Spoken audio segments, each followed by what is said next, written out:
Forward to having a conversation together after the service, and I'm going to read scripture in a second, but I should first say that the earlier it is, the longer my draw is, so you'll see that I'm not a Philadelphian by birth. I'm from East Tennessee. That's where I was raised, and I've been up here for about 10 years, went to school, as Tony said, at Eastern, and I travel a little bit nowadays, sharing about Jesus. And just the other day, I was on a plane. This guy was sitting next to me, and he said, "Well, what do you do?" I said, "Well, I'm a preacher, I guess." And he said, "Huh! I would have never known." I would have thunk it. And then he said something really interesting. He said, "Well, you must not be short of material these days, because this is the apocalypse." And I think the more he went on, he got a little, went a little wild with it, but maybe read a few too many Tim LaHaye books, all that behind him. But I think he was really getting at something, though, that, these are interesting times that we're living in, aren't they?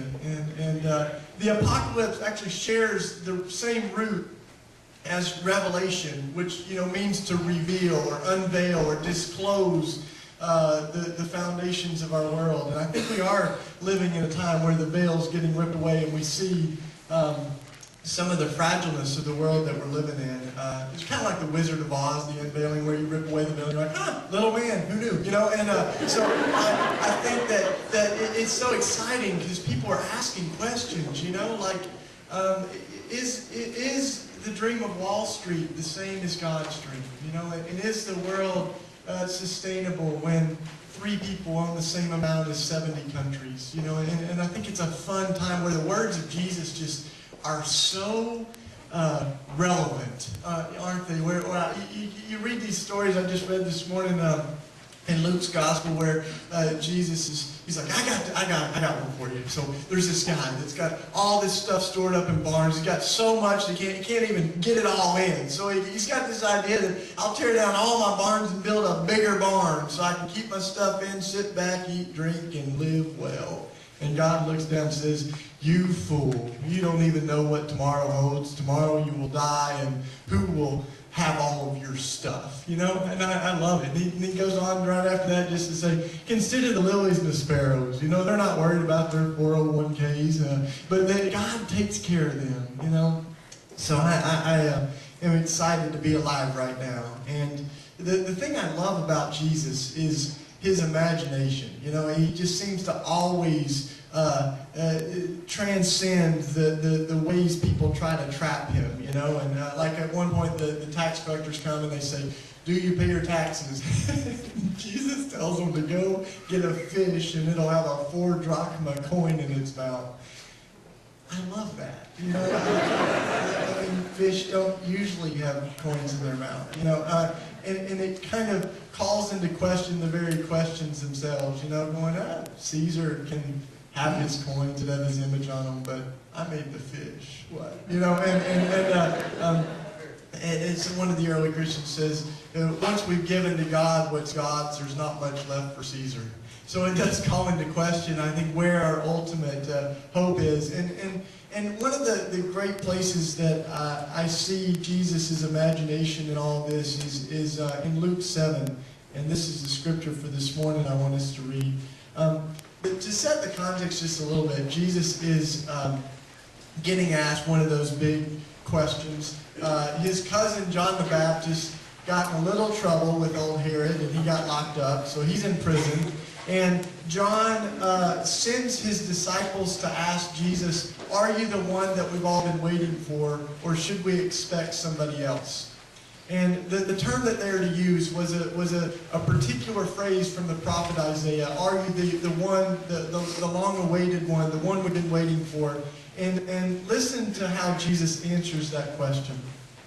So Luke 7, verse 19 says that when John's disciples came to Jesus, they said, "John the Baptist sent us to you to ask, are you the one that we've been waiting for, or should we expect somebody else?" At that very time, Jesus cured many who had diseases, sicknesses, and evil spirits, and gave sight to the blind. So he replied to the messengers, "Go back and tell John what you see and what you hear."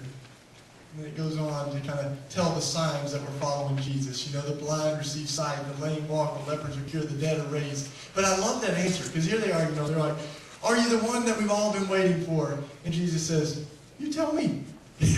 You know, like, tell me, go tell John what you see and what you hear. And the invitation is to sort of read the trail of crumbs behind him. You know, like anyone can go around saying that they're a Messiah, but Jesus wants people to discover it for themselves.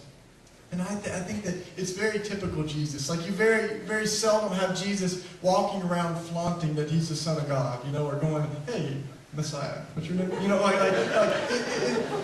and even when people figure it out, and they're like, "Whoa, you're the Son of God," he's like, "Shh, keep it on down low. You know, don't go shouting it." Like, and I think what Jesus does is not go around commanding people to worship, but he invites everybody to follow. And as people follow, they're fascinated by him. And one theologian said, Jesus draws people to himself not through force, but through fascination, through an invitation that people discover who he is and begin to worship him because they internalize the truth of who he is. And I think as evangelicals, I grew up in East Tennessee, you know, in the Bible Belt, where we hammered people. You know, I remember sitting outside the malls just like preaching, but I think we had so much to learn from that model because we had a lot of words, but we didn't have a whole lot to show. You know, and sometimes I wonder if people asked you, you know, are you Christians?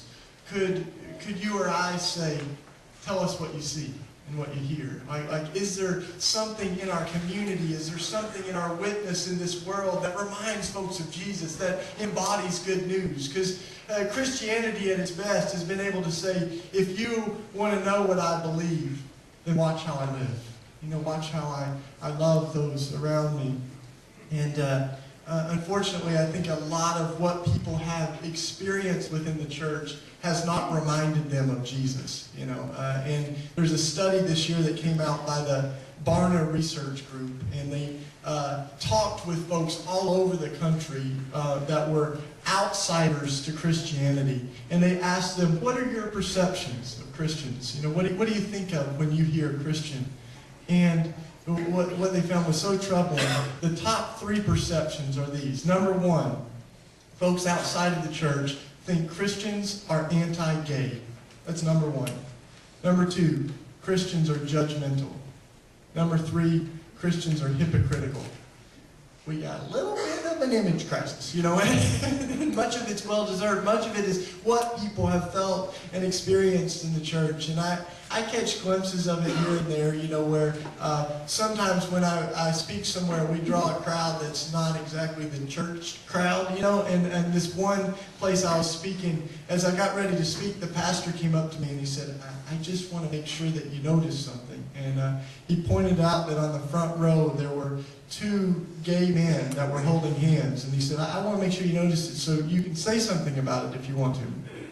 And I kind of looked at the pastor and I was like, "I'm not sure what you have in mind, Pastor. I mean, I might start by saying I'm really glad that they felt welcome in your church." And that's not what he had in mind. But I said, if I were going to embarrass him, I might as well keep going. I ask everybody in the congregation that's been divorced and remarried to stand up, because Jesus had a few things to say about that. You know, and I said, we'll just keep going. In fact, we can put bouncers at the door if you want to next week, and we'll ask everybody as they come in, have you been prideful or greedy this week? You know, and we'll get all the sinners out of here.